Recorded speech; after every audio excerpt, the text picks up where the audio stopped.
ఈరోజు నేను మా ఇంటి స్పెషల్ చిక్కుడుకాయ సాంబార్ ఎలా చేస్తానో చూపిస్తానండి. దీనికి అరగంట నానబెట్టుకున్న కందిపప్పుని కుక్కర్లో వేసుకొని దాంట్లో ఒక 5 పాయల తెల్లగడ్డ, చిన్న ఎర్రగడ్డని వేసి ఒక 3 విజిల్లు వచ్చేదాకా ఉడికించుకోవాలి. దీనికి కావాల్సినవి టమాటాలు, చిక్కుడుకాయ, ఎర్రగడ్డలు, చిన్న చిన్న ఎర్రగడ్డలు అంటారు కదా అవి, కరివేపాకు, కొత్తిమీర ఇవి రెడీగా ఒలిచి పెట్టుకోవాలి. చాలామంది చిక్కుడుకాయ కూర చేసేటప్పుడు చిక్కుడుకాయని ఫస్టే ఉడకపెట్టి ఉంచుకోవడము చేస్తారు. ఫ్రెష్గా చిక్కుడుకాయలు ఉన్నప్పుడు ఉడకబెట్టి ఉంచాల్సిన అవసరం లేదు.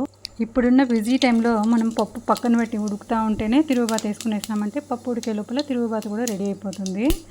దీనికి కావాల్సిన పదార్థాలు: ఫస్ట్ ఆయిల్ వేసుకొని దాంట్లో ఆవాలు, జీలకర్ర, కొంచెం ముద్దిపప్పు. దీనికి చిన్నెరగడ్డలు టేస్టీగా ఉంటాయి. నేను ఈ సీజన్లో దొరికే చిన్నెరగడ్డలని ఎప్పుడు మిస్ కానబ్బా. అవి వేస్తే ఆ టేస్ట్, ఆ ఫ్లేవర్ ఇంకా చాలా బాగుంటుంది. చింతపండు ముందే పెట్టుకోవాలి. నేను మీతో మాట్లాడుతూ టమాటాలు వేసేది చూపించలేదు. టమాటాలు కొంచెం బాగా వేగే లోపల ఈ చిక్కుడుకాయ కడిగి పెట్టుకుంటాం కదా, ఆ చిక్కుడుకాయ వాడుతూ ఉంటే మనం ముందే పెట్టుకున్న చింతపండుని పులుపంతా తీసుకొని పక్కన పెట్టుకోవాలి. తొక్కు ఉంటుంది కదా, ఆ తొక్కు అంతా తీసి పక్కన పెట్టేసేయండి. దీంట్లో ఉప్పు వేయడం వల్ల ఆయిల్కి బాగా ఉప్పు పట్టి తొందరగా మగ్గిపోతుంది.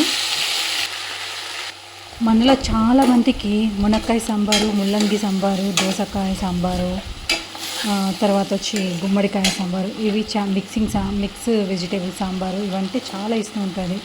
కానీ చిక్కుడుకాయ సాంబార్ ఒక స్పెషల్ ఉంది. అందులో చిక్కుడుకాయ సాంబార్ చేయాలనుకున్నప్పుడు గింజలు ఉండే చిక్కుడుకాయ సాంబార్ చేసుకుంటే చాలా అంటే చాలా టేస్ట్ ఉంటుంది. ఇది చిక్కుడుకాయ వేగిపోయింది కదా, ఈ వేగిపోయిన తర్వాత మీరు కారపొడి, కొంచెం పసుపు, మనం ఎంత తింటామో అంత. మా కారం అయితే కొంచెం ఎక్కువగానే ఉంటుంది కాబట్టి నేను లిమిట్గానే వేస్తాను. దీంట్లో 2 స్పూన్ల ధనియాల పొడి, దీంట్లో మెంతి పొడి చిన్న టేబుల్ స్పూను, 2 స్పూన్లు వేస్తాము. మెంతి పొడి వేస్తే ఆ టేస్ట్, ఆ ఫ్లేవరు 2 మారిపోతాయి. మెంతి పొడి మేము ప్రతి కూరలో, అంటే చింతపండు వేసే ప్రతి కూరలోనూ వేస్తాము. చేపల పులుసులోను, పప్పు, సాంబార్ అన్నిట్లోనూ వేస్తాము. దీంట్లో కొంచెం ఇంగువ కూడా వేసుకోండి. ఇంగువ వేసుకుంటే ఇంకొంచెం ఫ్లేవర్ మారుతుంది, టేస్ట్ బాగుంటుంది.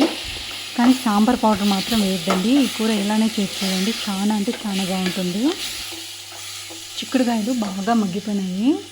దీంట్లో మనం ముందే కలిపి పెట్టుకున్న చింతపండు రసాన్ని వేసి కొంచెం ఉడకనిద్దాము.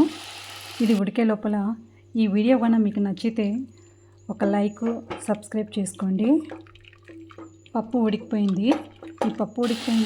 ఇక్కడ కూరగాయలు వేగిపోయినాయి. ఈ పప్పును తీసి కూరగాయల్లో వేసేస్తూ ఉన్నాను. మనకు పప్పు ఉడికే లోపల సాంబార్ తిరుగుబాతు కూడా రెడీ అయిపోయింది. ఈ సాంబార్ని నేను మళ్ళీ కుక్కర్లో వేసి కొద్దిసేపు, అంటే పచ్చివాసన వస్తుంది కదా, ఆ పచ్చివాసన లేకుండా కొద్దిసేపు ఉడకపెట్టడం వల్ల దీంట్లో పచ్చివాసన అంతా పోతుంది. ఈ వాసన పోయిన తర్వాత కొంచెం కొత్తిమీర అది వేసి కొద్దిసేపు ఉడికిన తర్వాత కుక్కర్కి మూత పెట్టేసి ఒక విజిల్ వచ్చేదాకా వెయిట్ చేయాలి. వేడి అన్నంలో 1 స్పూన్ నెయ్యి వేసుకొని చిక్కుడుకాయని వేసుకొని కలుపుకొని తింటూ ఉంటే ఆ టేస్టే వేరు. ఒక్కసారి మాత్రం ట్రై చేసుకోండి ఖచ్చితంగా. చూడండి, రెడీ అయిపోయింది సాంబారు.